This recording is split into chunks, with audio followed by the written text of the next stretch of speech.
Hello student. आज का topic है पुष्प पादप में लैंगिक प्रजनन। आप लोग जानते हैं कि इसके पहले हम बहुत सारा वीडियो बना चुके हैं। इसी चैप्टर का जो 12th क्लास का बायोलॉजी का जो सेकंड चैप्टर है इसके बारे में मैंने पढ़ा दिया है ऑलरेडी, 4-5 वीडियो में पढ़ा दिया है। आज हम लोग देखेंगे इसमें अगला टॉपिक को, जैसे कि स्त्री केसर क्या होता है।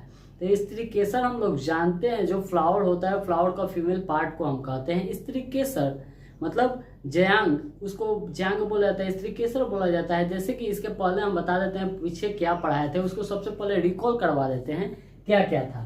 तो सबसे पहले फ्लावर्स को बारे में बताते हैं। फ्लावर्स क्या होता है? फ्लावर्स जो प्लांट्स का सबसे मुख्य पार्ट होता है फूल, मतलब पुष्प में सबसे मुख्य पार्ट होता है। इसलिए पुष्प में नहीं रहेगा तो उसका निषेचन होने के बाद उसकी बढ़ते नहीं रहेगा, संतान उत्पन्न होते नहीं रहेगा, हमेशा के लिए स्टॉप हो जाएगा। फ्लावर के वजह से ही ऐसे होता है। फ्लावर्स में ही मेल और फीमेल पार्ट दोनों होते हैं। इसके पहले मैंने बता चुके हैं, लेकिन फिर भी अभी रिकॉल करवा देते हैं। जो भी फ्लावर्स होते हैं उसमें मेल पार्ट को हम कहते हैं पुंकेसर और स्त्री पार्ट को हम कहते हैं, फीमेल पार्ट को हम कहते हैं स्त्री केसर। ये सिर्फ फ्लावर में ही होता है, ना कि टहनी में, ना कि पत्ता में, ना कि ब्रांच में, ये सब में होता है। ये सिर्फ इसी में होता है, फ्लावर्स के अंदर ही होता है। तो इसके पहले फ्लावर्स को हम समझा देते हैं एक बार फिर। जैसे कि एक फ्लावर्स हम ले लिए, ऐसे एक फ्लावर्स हम बना देते हैं।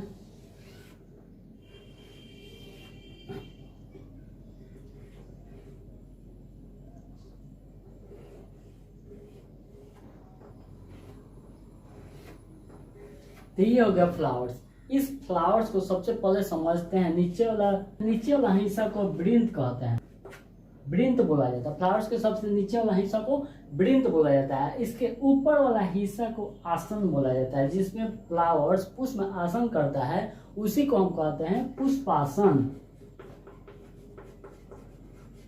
इसको हम पुष्पासन कहते हैं। और ये जो होता है ये दलपूज होता है, जिसे हम कहते हैं बाह्य दलपूज। इसका काम क्या होता है? इसका सिर्फ यही काम है, जो भी फ्लावर्स दिया हुआ है उसका सुरक्षा प्रदान करना है। कैसे सुरक्षा प्रदान करेगा? अगर छोटा सा फूल होता है, कली होता है, तो अंदर से एकदम घेरा हुआ रहता है हरा कलर के पत्ता से चारों तरफ से, लेकिन यही खुलते खुलते अंदर फ्लावर हो जाता है। तो यही होता है हमारा बाह्य दलपूज, जिसको हम कहते हैं। ये हो गया हमारा आसन, पुष्प आसन। जिसपे पुष्प आसन करता है उसे पुष्पासन कहते हैं। और उसके ऊपर वाला ये हो गया हमारा ये बाह्य दलपूज, जिसे कहते हैं, जिसे हम बाह्य दलपूज कहते हैं। ये जो पत्ता होता है जिसे हम दलपूज कहते हैं, जिसे दलपूज कहा जाता है, इसका काम क्या होता है? ये होता है बहुत सारे दलपूज हम उसे कहते हैं। ये बहुत सारे कलर के होते हैं, जिसके चलते छोटे मोटे कीड़े मकोड़े इस पे आकर्षित होते हैं। जैसे बहुत सारे फ्लावर्स के पत्ती होती है, बहुत सारे कलर के होती है, रेड होती है, ब्राउन होती है, ब्लैक होती है, ऑरेंज होती है, बहुत सारे कलर के फ्लावर्स होती हैं, व्हाइट होती है, ब्लैक भी होता है फ्लावर। इस तरीका से ये बहुत सारे कलर के होती है। लेकिन ये पुष्पासन जो होता है हमेशा ग्रीन होता है। ये जो बाह्य दलपूज होता है ये हमेशा ग्रीन नहीं होती है, एक ही कलर का होता है। जैसे कि ग्रीन है तो ग्रीन है, हमेशा ग्रीन ही रहेगा। अगर कोई भी फ्लावर्स लेंगे तो फ्लावर्स में ये सब पत्तियां अलग अलग होगी, फ्लावर्स अलग अलग कलर के होगा, लेकिन इसका जो ये बाह्य दलपूज होता है वो सिर्फ हरा कलर का होता है, जिसे हम बाह्य दलपूज कहते हैं। इसके बारे में देख लीजिए, ये दलपूज होता है जो कि ये बहुत सारे कलर के होते हैं। इसी के कलरिंग के वजह से वो क्या होता है कि छोटे मोटे कीड़े मकोड़े इस पे आके आकर्षित होके बैठते हैं, अपना जो भी कार्य करते हैं, इस पे रस निकालते हैं या फिर उनका काम है। यहाँ पे सिर्फ इस कलर के वजह से छोटे मोटे कीड़े आकर्षित होते हैं। आकर्षित होने के बाद परागकण की क्रिया होती है, उस चीज को मैंने इसके पहले बता दिया था। इसी में होता है ये एक बड़ा सा इस तरीका से होता है पुंकेसर।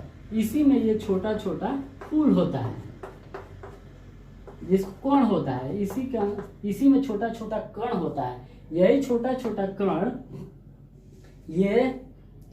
इसी को हम कहते हैं मेल पार्ट, जिसमें छोटा छोटा कण होता है। जैसे इसी को बाहर निकाल के हम एक एग्जांपल बना देते हैं। जैसे कि इस तरीका से बना दिए तो इसको हम डंठल बोलेंगे। और इसका जो ऊपर वाला हिस्सा होता है जिसको हम कहते हैं परागकश, परागकोश कहते हैं, परागकोश कहा जाता है। इसको हम परागकोश कहते हैं। और इसके अंदर जो छोटे छोटे ये ये कण होते हैं जिसको हम कहते हैं परागकण। तो ये हमारा जो मेल पार्ट है इसको मैंने पढ़ा दिया था, सोचा कि सब चीज को यहाँ पे रिकॉल करवा देते हैं जो भी पढ़ाए थे। राजधानी क्या होता है उस चीज को हम लोग पहले पिछले वीडियो में देख ले, सब चीज बताएंगे तो बहुत ज्यादा समय लग जाएगा। हम लोग आज का टॉपिक को स्टार्ट करते हैं। जैसे कि इसी में फ्लावर्स में होता है स्त्री केसर, जिसको जांग बोला जाता है। स्त्री केसर ये हो गया पुंकेसर मतलब मेल पार्ट, और इसी में होता है स्त्री केसर। जैसे कि स्त्री केसर बीच में इस तरीका से होता है, बीच में इस तरीका से होता है, और ऊपर इस तरीका से होता है। इस तरीके जैसे कि यहाँ पे हम एग्जाम्पल देके बता देते हैं, बाहर से निकाल के। यहाँ पे नीचे वाला ये और ऊपर वाला इस तरीका से दिया हुआ रहता है। ये फ्लावर्स के में इतने सारी क्रियाएं होती है। मेल पार्ट ये हो गया, ये हो गया फीमेल पार्ट। अब इस फीमेल पार्ट को देखते हैं। फीमेल पार्ट में भी अलग अलग ये होता है, 3 पार्ट में होता है। ये एक पार्ट हो गया, ये एक पार्ट हो गया, ये एक पार्ट हो गया। सबसे पहले स्त्री केसर जान लेते हैं क्या होता है। तो स्त्री केसर हम उसे कहते हैं, ये फ्लावर्स का फीमेल पार्ट को हम स्त्री केसर बोलते हैं। इसी फीमेल पार्ट के कारण इसी में निषेचन होता है, जिसके चलते और भी कण का उत्पन्न होता है। अलग अलग ये 3 पार्ट होते हैं। सबसे पहले स्त्री केसर को हम समझा देते हैं। स्त्री केसर क्या होता है, तो स्त्री केसर फ्लावर्स का फीमेल पार्ट होता है, जिसको हम स्त्री केसर कहते हैं, जयांग कहते हैं।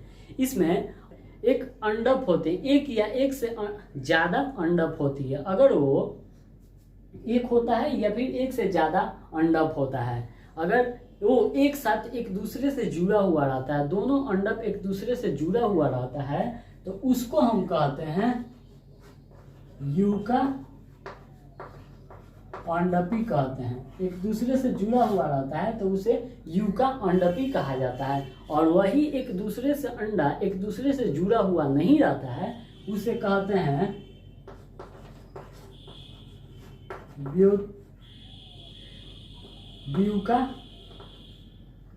व्युत्का अंडपी, जिसे व्युत्का अंडपी कहा जाता है। एक दूसरे से जो जुड़ा हुआ नहीं रहता है तो उसे व्युत्का अंडपी कहा जाता है। इस तरीका से हम लोग देख लिए स्त्री केसर क्या होता है। हम लोग जानते हैं स्त्री केसर फ्लावर्स का फीमेल पार्ट होता है, जिसमें के अंदर अंडप पाया जाता है, जिसके अंदर फीमेल पार्ट के अंदर ही अंडा पाया जाता है, अंडप पाया जाता है। एक अंडप या फिर एक से अधिक अंडप पाया जाता है। एक से अधिक अंडप पाया जाता है और एक दूसरे से जुड़ा हुआ रहता है, तो उसको हम कहते हैं यूका अंडपी कहते हैं। और वही अंडप एक दूसरे से नहीं रहता है, वही अंडप वहाँ पे नहीं रहता है जिस फीमेल पार्ट में, तो उसको हम कहते हैं व्युत्का अंडपी कहा जाता है। जिसमें रहता है एक दूसरे के साथ रहता है उसे यूका अंडपी कहते हैं, जिसमें नहीं रहता है उसको व्युत्का अंडपी कहा जाता है। एकदम सिंपल से इस बात। जिस फीमेल पार्ट में अंडप छोटे छोटे अंडप होते हैं, एक से भी अधिक होते हैं, तो उनको हम क्या कहते हैं, यूका अंडपी कहा जाता है। और जिसमें अंडप नहीं होते हैं उसको हम कहते हैं व्युत्का अंडपी कहा जाता है। आई होप कि आप सबको ये दोनों पार्ट समझ में आया होगा। अब यहाँ पे हम देख लेते हैं इस चीज को, ये क्या होता है। तो इसके पहले इसको हम मिटा देते हैं।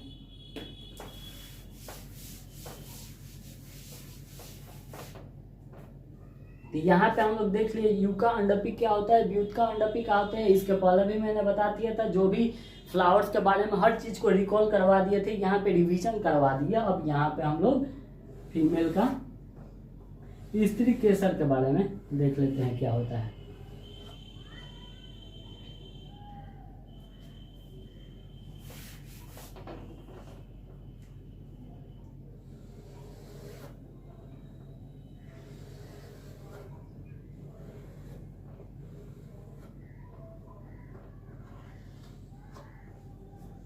इसको हम कहते हैं स्त्री केसर।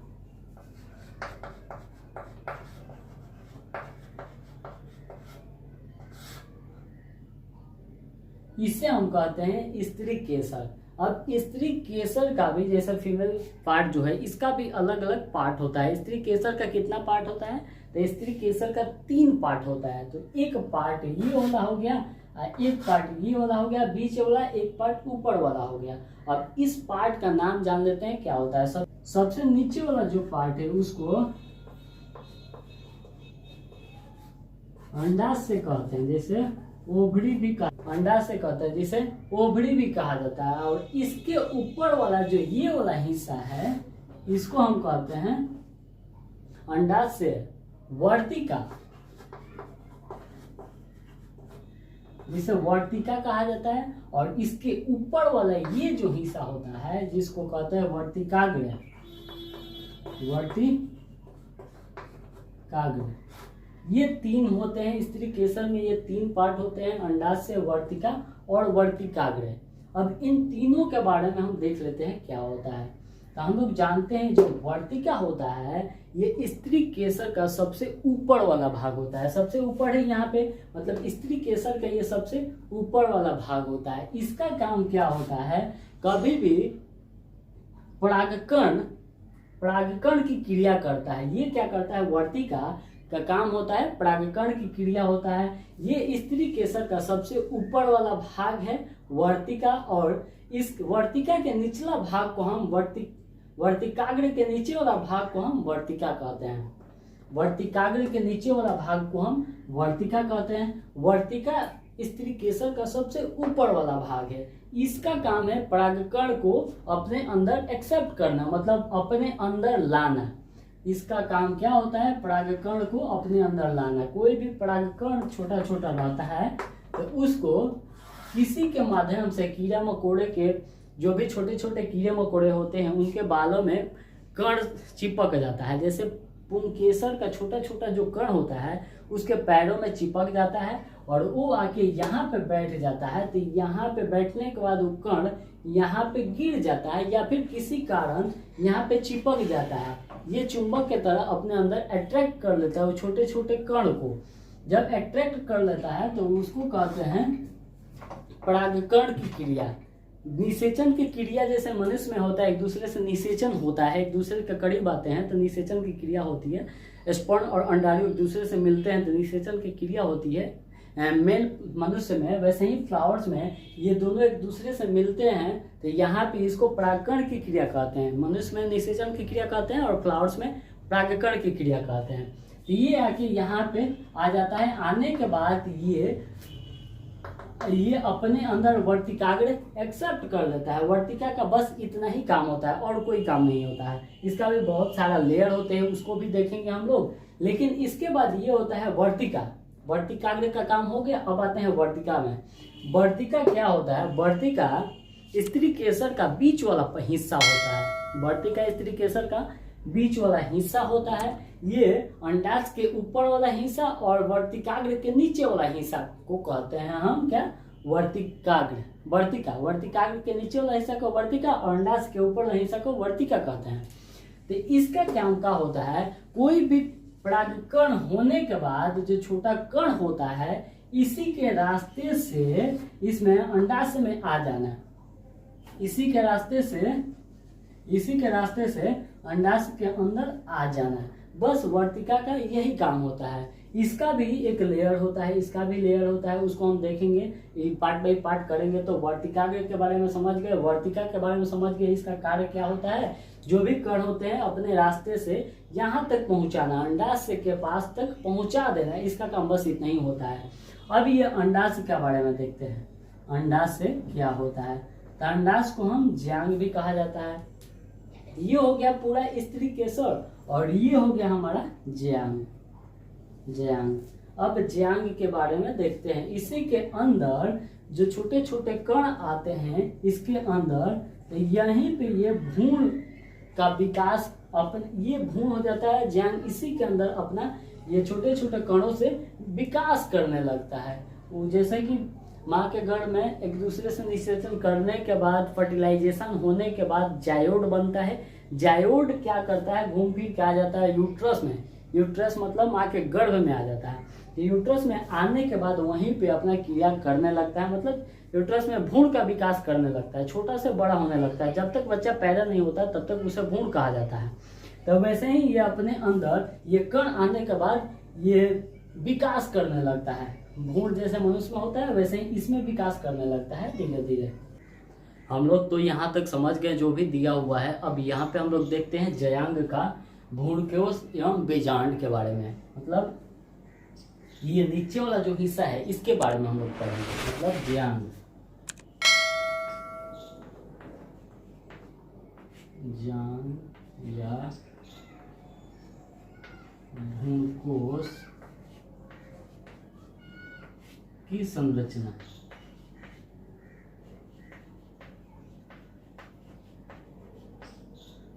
जिसे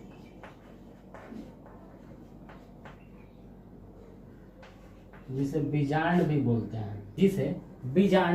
हैं, मतलब आज ज्यांग या भ्रूणकोश की संरचना, ज्यांग या भ्रूणकोश की संरचना के बारे में हम लोग यहाँ पे देखते हैं क्या होता है। मतलब इसी को यहाँ पे एक बड़ा फिगर बना के उसमें समझेंगे कितना पार्ट होता है। चलिए एक फिगर बनाते हैं, जैसे कि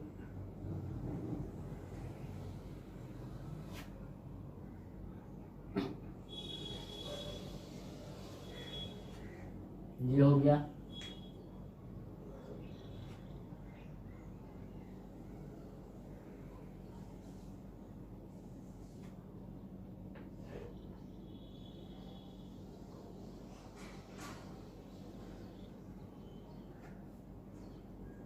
ये हम लोग एक फिगर बनाए, किसका, मतलब ज्यांग का, मतलब बीजांड का एक फिगर बना दिए। अब इस बीजांड का हम नामकरण कर देते हैं, किसका क्या नाम होता है।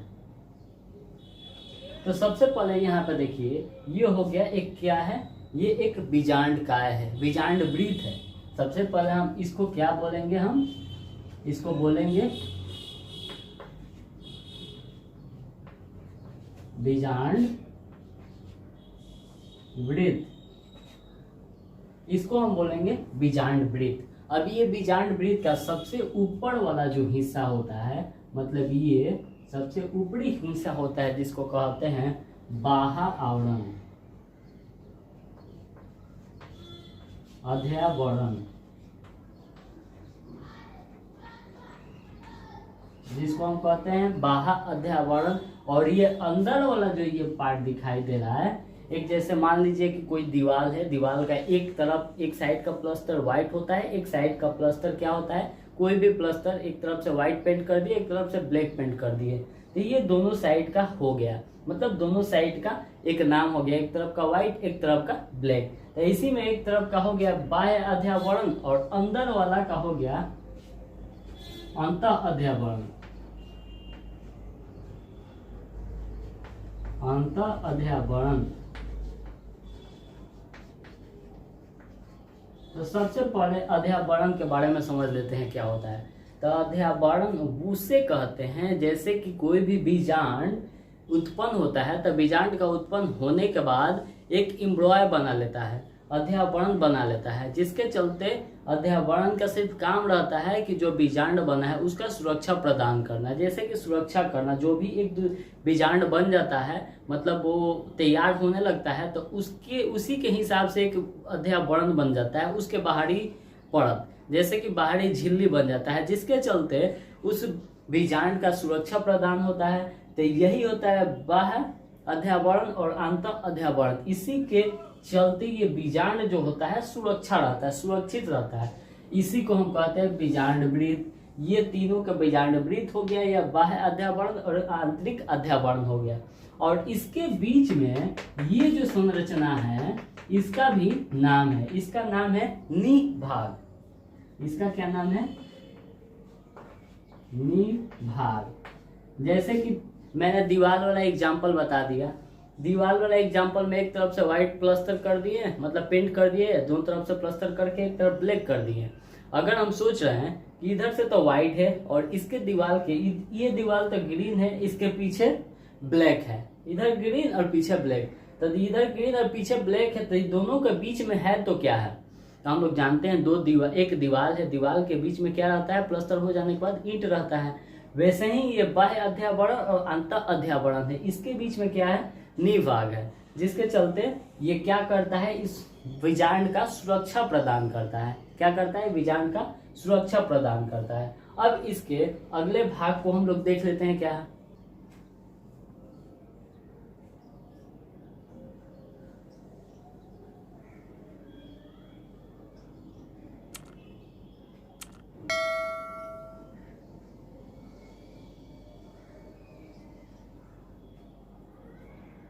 ये इस तरह से संरचना बना दी है।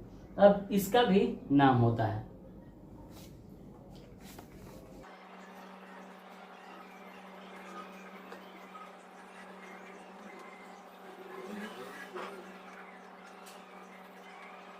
इस चीज का हम यहाँ पे नामकरण कर देते हैं।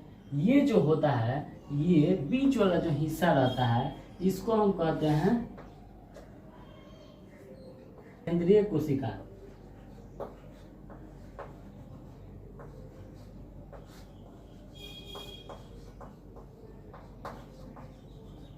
इसे हम कहते हैं केंद्रीय कोशिका। और ये हो जाता है सहायक कोशिका। सहायक, ये होता है सहायक कोशिका। और ये होता है यहाँ पे, ये जो हिस्सा दिखाई दे रहा है, इस हिस्सा को हम कहते हैं प्रमुखी कोशिका।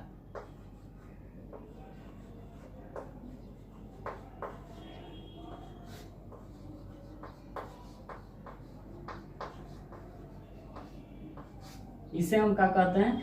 प्रमुखी कोशिका। तो ये बाह्य आवरण, आंतरिक आवरण और निभाग को समझ गए। और ये जो बीच वाला हिस्सा दे रहा है, सबसे ऊपरी हिस्सा को हम कहते हैं सहायक कोशिका। और ये वाला जो इस साइड के हिस्से को कहते हैं प्रमुखी कोशिका। ये प्रमुख कोशिकाएं हैं। और इसका केंद्रीय कोशिका कौन है? तो ये जो केंद्र में दिखाई दे रहा है, इसे हम कहते हैं केंद्रीय कोशिका। और ये जो बीच में दिखाई दे रहा है, जिसको हम कहते हैं अंडा, एग, ये जो बीच में दिखाई दे रहा है, इसको हम कहते हैं अंडा, जिसे एग कहते हैं। अब यहाँ तक आप लोग समझ गए हैं। और किसका काम क्या होता है उसको भी हम समझा देते हैं। और ये जो हिस्सा बाहर से दिखाई दे रहा है इधर की तरफ आते हुए, जिसको हम कहते हैं, इसे हम कहते हैं बीजांड द्वार। इसे हम क्या कहते हैं? बीजांड द्वार। ये हो गया हमारा बीजांड द्वार। इसी रास्ते इधर अंदर के तरफ कण आता है, जिसके चलते यहाँ पे ये बीजांड का विकास होने लगता है। ये हो गया बीजांड द्वार का रास्ता। यहाँ तक हर एक टॉपिक को हम यहाँ पे बता दिए। अब यहाँ पे देखते हैं, अगर यहाँ पे तरल पदार्थ होगा तो इस तरल पदार्थ का इसमें क्या नाम होगा? उसका नाम है बीजांड काय। बीजांड काय। इसे जो इसके अंदर जो है उसे हम कहते हैं बीजांड काय, जिसे बीजांड काय कहते हैं। इस बीजांड वृत्त के अंदर जो है उसको हम कहते हैं बीजांड काय। लेकिन हम लोग ध्यान देंगे, इस बीजांड काय, इसके अंदर जो है बीजांड काय बोलते हैं। लेकिन ये जो संरचना दिखाई दे रहा है, इसके हिस्से, ये अंदर वाला जो लिक्विड पार्ट होगा, इसको हम कहते हैं भ्रूण कोश।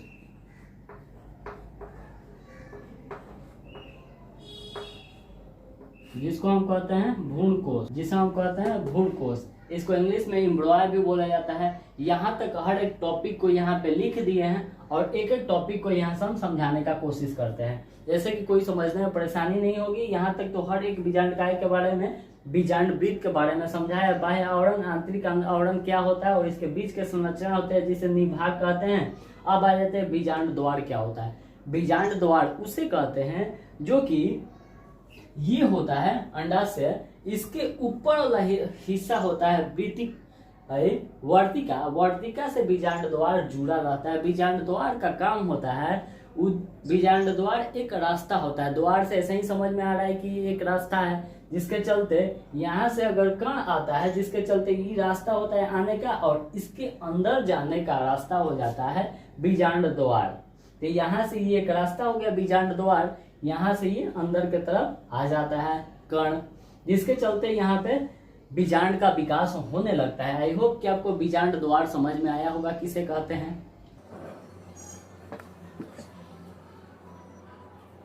अब यहाँ पे हम बीजांड द्वार को जैसे हम लोग समझे, बीजांड द्वार ये एक रास्ता होता है। ये क्या होता है? ये ऊपर वाला हिस्सा से वर्तिका से जुड़ा होता है।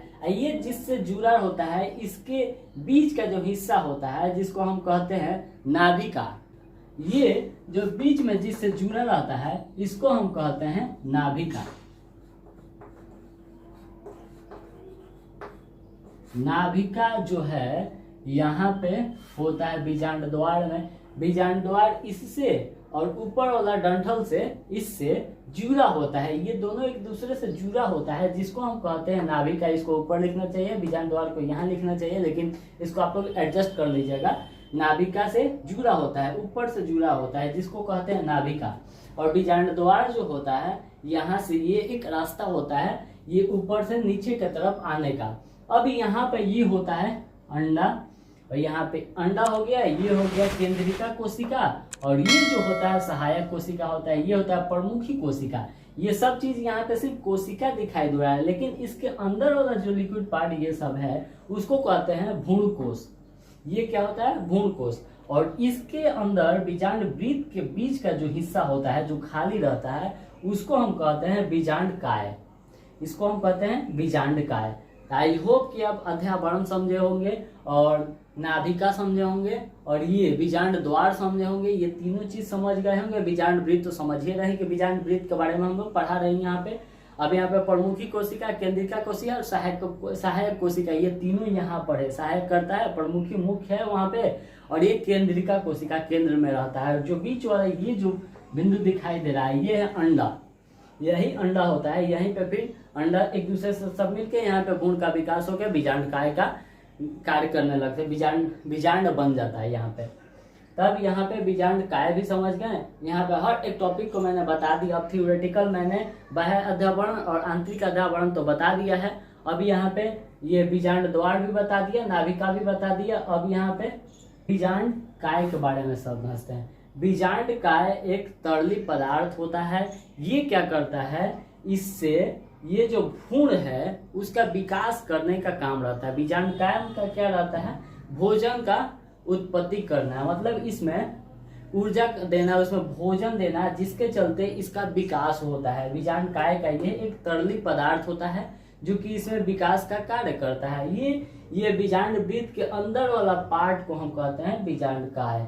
आई होप कि आप बीजांड काय भी समझ गए होंगे। बीजांड काय एक तरली पदार्थ होता है, ये बीजांड वृत्त के अंदर होता है। बीजांड वृत्त जो है ये इसके अंदर होता है। इसका काम क्या है, पोषण देना, मतलब इसमें जो उत्पन्न होगा उसको पोषण देना। ये कौन देगा, तब बीजांड काय जो होता है वही इसमें पोषण का काम करता है। तब बीजांड काय भी आप लोग समझ गए होंगे। अब देखते हैं यहाँ पे भ्रूणकोश क्या होता है। ये जो भ्रूणकोश होता है, तब भ्रूणकोश इसके बीच में है। ये जो हिस्सा दिखाई दे रहा है इसके अंदर जो होता है ये लिक्विड पार्ट जिसको हम भ्रूणकोश कहते हैं, ये क्या होता है, बीजांड काय से घिरा रहता है। ये जो बीजांड काय है चारों तरफ, इसी से ये घिरा हुआ रहता है जिसको हम भ्रूणकोश कहते हैं। ये भ्रूणकोश जो है ये बीजांड का सबसे मुख्य संरचना है। ये जो भ्रूणकोश है बीजांड का सबसे मुख्य संरचना है, उसी को हम कहते हैं बीजांड काय। बीजांड कोश अब किसे कहते हैं, बीजांड कोश बीजांड का सबसे मुख्य संरचना है। ये बीजांड काय से चारों तरफ से घिरा रहता है जिसको हम कहते हैं भ्रूणकोश। आई होप कि आपको ये सब चीज समझ में आया होगा। ये स्त्री केसर क्या होता है इसके बारे में इसका अगला टॉपिक जो है उस चीज को हम लोग अगले वीडियो में देखेंगे। यहाँ तक आई होप कि आप सबको समझ में आया होगा। यहाँ पे हर एक टॉपिक का हर एक जो भी समझाया है सब चीज को यहाँ पे पेज के माध्यम से सब दे दिए हैं। आप लोग पीडीएफ चाहे तो उसको भी हमको कांटेक्ट कर सकते हैं, या फिर आप लोगों को यहाँ पे सब चीज पेज दे दिया है तो आपको कांटेक्ट करने का कोई जरूरत नहीं है।